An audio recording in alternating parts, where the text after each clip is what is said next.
दूसरी बात यह है कि हमारा कौन सा पंजाब हुकूमत का ऐसा करप्शन का कोई मेगा स्कैंडल है।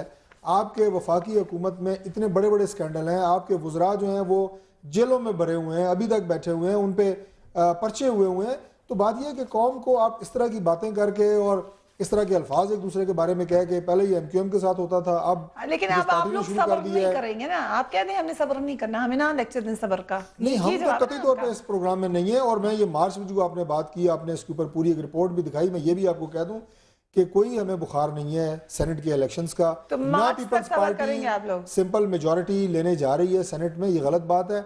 लेकिन मैं आखिरी आपको कमेंट दे दूं कि जहां जहां जरूरत पड़ी है, पाकिस्तान मुस्लिम लीग नून ने ये जो फ्रेंडली अपोजिशन वाला नाम है ना, ये भी आप लोगों को भी तो यार कोई मिसाला चाहिए होता है अपना नहीं, प्रोग्राम किसी चलाने को के लिए। मिसानी चाहिए होता है। मियां ये साहब मीडिया खुद का दिया कहते हुआ रहे है, ऑन रिकॉर्ड कि खुद वो नहीं जमहूरी उनके अमल मुंह को में नहीं जबान, रोकेंगे, उनके मुंह में वो अल्फाज आप सुकून लोगों ने से यहाँ डाली। पे इनको टाइम पूरा ये करने ठीक है, देंगे। पूरे टाइम एकदम की बात नहीं हुई। मार्च से हमने पहले ये अगर कहा मियां है, साहब को हमने ये परेशानी कहा है कि फौरी तो तौर उसी पे पे लोग इनको कमेंट कर रहे हैं। हुकूमत बनने के फौरी तौर हम इनको नहीं गिराना ठीक, चाहते, मुझे थोड़ा एक वक्त मिनट। इनको देना चाहते हैं। लेकिन सिर्फ एक मिनट में लूंगा कि जब जजेस की बहाली की बात हुई, हमारा किरदार देखें, लोड शेडिंग के खिलाफ मुहिम ठीक, हुई, एनआरओ लेके आए, उसके खिलाफ हमने क्या किया, एंड आरजीएसटी लेके आए, उसके खिलाफ हमने क्या किया, सबको हमने रोका है असेंबली के सबको अंदर। रोका है। कैरी लीवर कामिल बिल अली के साथ आगा हमने क्या साहब, किया। गुड गवर्नेंस की बात एक तरफ, इस वक्त मुल्क के हालात वाकई ऐसे हैं, आप लोगों की पार्टी ने तो सब्र कर लिया, सब्र शुक्र के साथ आप हुकूमत के साथ ही हैं। जी जाहिर है, हमने तो फैसला सोच समझ के किया था, क्योंकि हम देख रहे थे कि जो सिस्टम है उसको नुकसान होने का अंदेशा है, और ये सिस्टम अगर नहीं चलेगा तो फिर एक मरतबा फिर जो पाकिस्तान के सियासतदान जो हैं उनका फेलियर सामने आएगा। तो हमने तो जो कुछ किया है वो मुल्क और कौम के मुफाद में किया है, और एक 4 निगाती एजेंडे पे हमने हुकूमत के साथ शमूलियत अख्तियार की, जो कि कतई तौर पर बेमकसद नहीं थी, अवाम की फलाह के लिए थी और मुल्क और कौम के फायदे में थी। मुल्क की इक़्तिसादी सूरत हाल को देखते हुए, मुआशी सूरत हाल को देखते हुए, और जो हमारा निज़ाम जमहूरियत का चल रहा है उसको फलाह के लिए, उसके तसलसल के लिए हमने ये सब कुछ किया। लेकिन ये देखें, आज जो कुछ भी हो रहा है ये तो साफ जाहिर है ना। देखें, 4.25 साल ये खुद मानते हैं कि हमने फ्रेंडली ऑपोजिशन का किरदार अदा किया। 4 माह ये वफाक में भी हुक्मरान रहे, और उसके बाद आज तक ये किसी ना किसी तरीके से हुकूमत में शामिल है। ये 62% मुल्क के ऊपर हुक्मरानी कर रहे हैं, और ये अब इलेक्शन का जो लेकिन कामिल अली आगा साहब, सॉरी कतई कलामी की माफी चाहती हूँ, उस वक्त तो वो संजीदगी से कैंपेन चला रहे हैं, वो आप कह रहे हैं कि हम सड़कों पे आके अवाम के साथ खड़े होंगे, और लोड शेडिंग के मामले में वो खड़े क्यों हैं? मुझे ये बताएं फरिया कि ये क्या संजीदगी है कि 4.25 साल जब मसाइल बढ़ते रहे, जब लोड शेडिंग बढ़ती रही, की कीमतें बढ़ती रही, बिजली की कीमतें बढ़ती रही और एक इंतहा को पहुंच गई, ये अवाम क्या इनको दर्द नहीं आया? ये आज जो दर्द है, जो बहार चढ़ा हुआ है, ये सारे का सारा मार्च के सेनेट के इलेक्शन के लिए है, और आइंदा जो इलेक्शन आने वाला है, जनरल इलेक्शन, उसके लिए अपना रास्ता हमवार करने के लिए, अवाम को धोखा देने के लिए। असल बात यह है, करप्शन कहाँ नहीं है। ये कहते हैं जी कोई मेगा करप्शन नहीं है। ये सस्ती रोटी और मैकेनिकल तंदूरों का जो करप्शन है, ये कोई छोटी करप्शन है। और आज जो आशियाना हाउसिंग स्कीम का जो करप्शन है, वो अगर मीडिया कोई तवज्जो फरमाए बराए मेहरबानी, तो वो देखे कि कितने पैसे जो सरकारी जमीन के उसमें ऐड करके गरीबों से वसूल किए जा रहे हैं। और वो सवाल मेरा वही है कि क्या हम सबने अब सब्र ही करना है हर मामला पर? लोटे के खाते में जा रहे हैं, जिसको चेयरमैन बनाया हुआ है इन्होंने। ठीक है, मैं यहाँ पे खाजी साहब को भी शामिल कर लूँ, खाजी साहब को भी शामिल करती हूँ, आपके पास आती हूँ कामिल अली आगा साहब का। खाजी, आपकी जमात बड़ा स्ट्रॉन्ग स्टांस ले रही है पाकिस्तान मुस्लिम लीग नून के खिलाफ, इसलिए कि उन्होंने सड़कों पर आने के लिए कहा है। और सब्र किसको करने का कह रहे हैं? वज़ीर आज़म साहब अल्ताफ हुसैन साहब ने कहा कि फौज और सच्ची हुकूमत के साथ मिलकर मुल्क बचाएंगे। अब ये सच्ची हुकूमत किसको करार दे रहे हैं वो? देखिए, सबसे पहली बात तो ये कि आपको भी ये बात मालूम है कि हम सियासी पोलराइजेशन या लिसानी पोलराइजेशन या इल्ज़ाम तराशी की पॉलिटिक्स में न कभी हमने पहल की है, न कभी हम किसी के ऊपर बिला वजह कोई इल्ज़ाम तराशी करते हैं। मजमूई सूरत हाल बहैसियत ये कि हम हुकूमत का हिस्सा हैं और हम हुकूमत में 3.5 साल पहले भी रहे हैं। इसके बावजूद हम ये आपसे गुजारिश ज़रूर करते रहे कि हम जितनी ही तनकीद हुकूमती बेंचेस पे करते रहें, हुकूमती बेंचेस पे बैठ के करते रहें या अपोजिशन में करते रहें, लेकिन जमहूरी प्रोसेस को हमने सपोर्ट करना है। जब हम ये बात करते हैं जमहूरी प्रोसेस को सपोर्ट करना है तो इसके दो मतलब होते हैं। एक मतलब इसका ये होता है कि अंदरूनी तौर पर मुल्क की सूरत हाल इतनी खाना जंगी वाली कैफियत है, एक सूबे के अंदर ड्रोन अटैक्स हैं, सैलाब है, डेंगू है या दीगर खुदकश बम धमाके हैं, इन सब से निपटने के लिए हमें ज्यादा नुकसान से कम नुकसान कबूल करना है, जाती ख्वाहिशात को पसे पर्दा रखकर इज्तिमाई ख्वाहिशात को तरजीह लेकिन देनी। खाजा साहब, मेरा सवाल वो ये, फौज और सच्ची हुकूमत के साथ मिलकर मुल्क को बचाएं, कौन सी सच्ची हुकूमत है? ये वही वाली देखिए, हुकूमत है? सच्ची क्योंकि हुकूमत- अभी कुछ अर्से पहले हुकूमत के हवाले से अल्ताफ हुसैन साहब ये कह चुके हैं कि हुकूमत और आईएसआई के खिलाफ, हुकूमत आईएसआई के खिलाफ साजिश कर रही है अमेरिका के साथ मिलकर। वो देखिए, कौन सी हुकूमत थी और ये कौन सी हुकूमत है?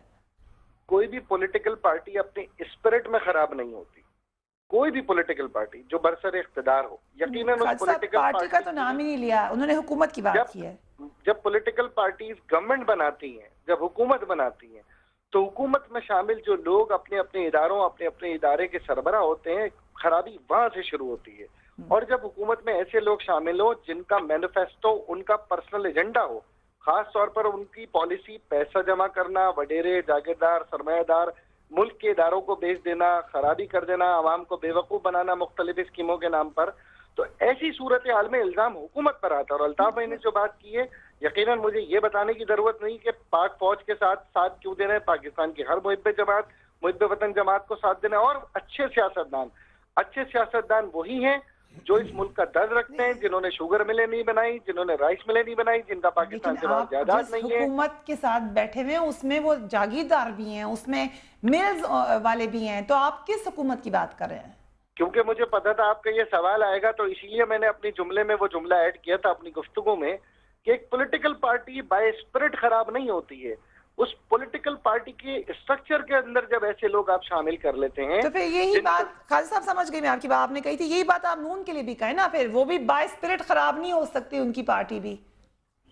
देखें, हमने कब कहा कि नून लीग को अगर अवाम ने वोट दिए तो अवाम ने किसी गैर जमहूरी जमात को वोट दिए, लेकिन हम इस बात पे बिल्कुल अटल हैं कि इन बड़ी पॉलिटिकल जमातों के अंदर वडेरे जागीरदार मौजूद हैं जो अवाम के मफादात को बालाए ताक रखते हैं और अपने एजेंडों को पहले रखते हैं। वो तमाम लोग मुख्तलिफ पार्टीज में मौजूद है, मगर सब्र किसने करना है? और अगर नहीं करी कौम तो सब्र क्यों नहीं करी? You can call me on 0512000958, it's 0512800095। Call lines are open, you can call us और बताएं कि सब्र किसने करना है। आपके पास चारों बड़ी जमातें पाकिस्तान की इस वक्त यहाँ पर मौजूद हैं, आप उनसे सवाल भी कर सकते हैं। मगर वक्फा लेने से पहले पाकिस्तान के अवाम आए दिन सड़कों पर वीआईपी मूवमेंट की वजह से तो ट्रैफिक जाम के मसाइल का शिकार रहे ही हैं, मगर अब जमीन के साथ साथ फिजा में भी वीआईपी मूवमेंट की वजह से अवाम को परेशानी उठाना पड़ रही है। आज का वाकया बताते हैं। आज पीआईए की कराची से आने वाली परवाज PK368 जब इस्लामाबाद एयरपोर्ट पर लैंडिंग करने लगी तो उस दौरान तैयारी के लैंडिंग गियर भी खोल दिए गए थे, उनके कहा जाता है कि व्हील्स भी बाहर आ चुके थे। तो कंट्रोल टावर ने अचानक, जबकि लैंडिंग के लिए जहाज तेज हुआ हुआ है, फास्ट स्पीड में नीचे जा रहा है, तैयारी को लैंड करने की इजाजत देने से इनकार कर दिया और कहा कि इस वक्त एयरपोर्ट पर एक VVIP परवाज है जो कि पहले ही से ताख़ीर का शिकार है, उसको परवाज करना है, वो पहले परवाज करेगी, आप वापस चले जाएं। इस पर तैयारी के पायलट ने झुंझलाहट और परेशानी के आलम में जहाज में ऐलान किया, और मैंने खुद अपने कानों से सुना कि लैंडिंग गियर खुलने के बावजूद VVIP मूवमेंट की वजह से हमें उतरने नहीं दिया जा रहा है। इसके बाद तैयारा तकरीबन 15 मिनट तक फिजा में चक्कर लगाता रहा जब तक कि उसको लैंडिंग की इजाज़त नहीं दी गई, जब तक कि वो VIP जो था परवाज वो चली नहीं गई। अब एविएशन के कवानीन अगर मैं आपको बताऊं तो उनके बात हम वसूख से कह सकते हैं कि जो तैयारा फिजा में होता है उस ज़मीन पर मौजूद तैयारे के मुकाबले में लैंडिंग राइट पहले दिया जाता है, मगर पाकिस्तान में न राइट ऑफ फ्लाइट है न राइट ऑफ लैंडिंग है, सिर्फ राइट ऑफ वीआईपी ही है और उसी को तरजीह दी जाती है। जिस परवाज का जिक्र हो रहा है, मैं खुद उसमें मौजूद थी, जैसा मैंने आपको बताया। इस परवाज में बहुत से वीआईपीज मैंने देखे, जिनमें एमक्यूएम की रहनुमा फारूक सत्तार, वसीम अख्तर, जबकि पीपल्स पार्टी की रहनुमा खुर्शीद शाह, फौजिया वहाब शामिल थे। मगर लगता है कि ज़मीन पर मौजूद तैयारे में कोई बहुत ही वीवीआईपी शख्सियत तशरीफ फरमा थी, जिसकी वजह से इस तैयारे को उतरने नहीं दिया। जबकि मेरा ख्याल ये है कि असल वीआईपी वो अवाम थे जो इस तैयारे में पूरा किराया देकर सफर कर रहे थे और हमारे वज़ीर आज़म साहब की हिदायत के मुताबिक सिर्फ सब्र करने पर मजबूर थे। हमें न जाने क्यों वो वीआईपी शख्सियत मुझे अभी याद आ गई, जिनके तैयारे को 12 अक्टूबर 1999 में कराची एयरपोर्ट पर उतरने नहीं दिया गया था और जिस पर मुल्क में हुकूमत का तख्ता ही उलट दिया गया था। मगर आज ऐसा नहीं हुआ, क्योंकि आज जितने भी लोग मौजूद थे वो यकीनन इतने वीआईपी नहीं थे। Keep watching News Beat. Welcome back. हम बात कर रहे हैं कौन कहां पर सब्र करेगा। वजीर आजम साहब कहते हैं कि अवाम को सब्र करना चाहिए। इसके ऊपर हमने कॉल लाइंस खोल दी हैं, आप भी हमें कॉल कर सकते हैं। मगर साथ साथ हम आपको थोड़ा सा मौजूदा हुकूमत की कारकर्दगी बताएं। हर साल 8000 पाकिस्तानी गुर्बत, भूख और महंगाई की वजह से खुदकुशी पर मजबूर हैं। मौजूदा हुकूमत अब तक बिजली की कीमत में 125% इजाफा कर चुकी है। IMF के मुताबिक पाकिस्तान में महंगाई की शरह खित्ते के तमाम ममालिक से ज्यादा हो चुकी है। आपको और बताते चले मुस्लिम लीग नून के मुतालबात क्या हैं। गैर जानिबदार चेयरमैन नैब का तकर्रुर होना चाहिए, पहला मुतालबा। मुजाविजा एहतसाब बिल से मुतनाज़ा शिक़ें निकाली जाएं। एहतसाब का अमल क़याम पाकिस्तान से शुरू किया जाए। आज़ाद ख़ारजा पॉलिसी बनाई जाए। सरकारी इदारों की हालत ज़ार बेहतर बनाई जाए। लोड शेडिंग का खात्मा किया जाए। बेरोजगारी खत्म की जाए। महंगाई पर काबू पाया जाए। करप्शन का खात्मा किया जाए। पीपल्स पार्टी के मुतालबात मुस्लिम लीग नून जमहूरियत को अदम इस्तेहकाम का शिकार ना करे। चेयरमैन नैब की तैनाती पर सियासत ना की जाए। एहतसाब बिल मुशावरत से पार्लियामेंट में लाया जाएगा। पंजाब हुकूमत अपनी कारकर्दगी और गवर्नेंस बेहतर बनाए। पंजाब में आवाम फलाह बहबूद के काम किए जाएं। पंजाब में अमन अमान की सूरत हाल पर तवज्जो दी जाए। पंजाब से थाना और पटवारी का कल्चर खत्म किया जाए। ख्वाजा साहब, मेरा सवाल आपसे ये है कि दोनों पार्टीज ने खुलकर अपने मुतालबात सामने रखे हुए हैं।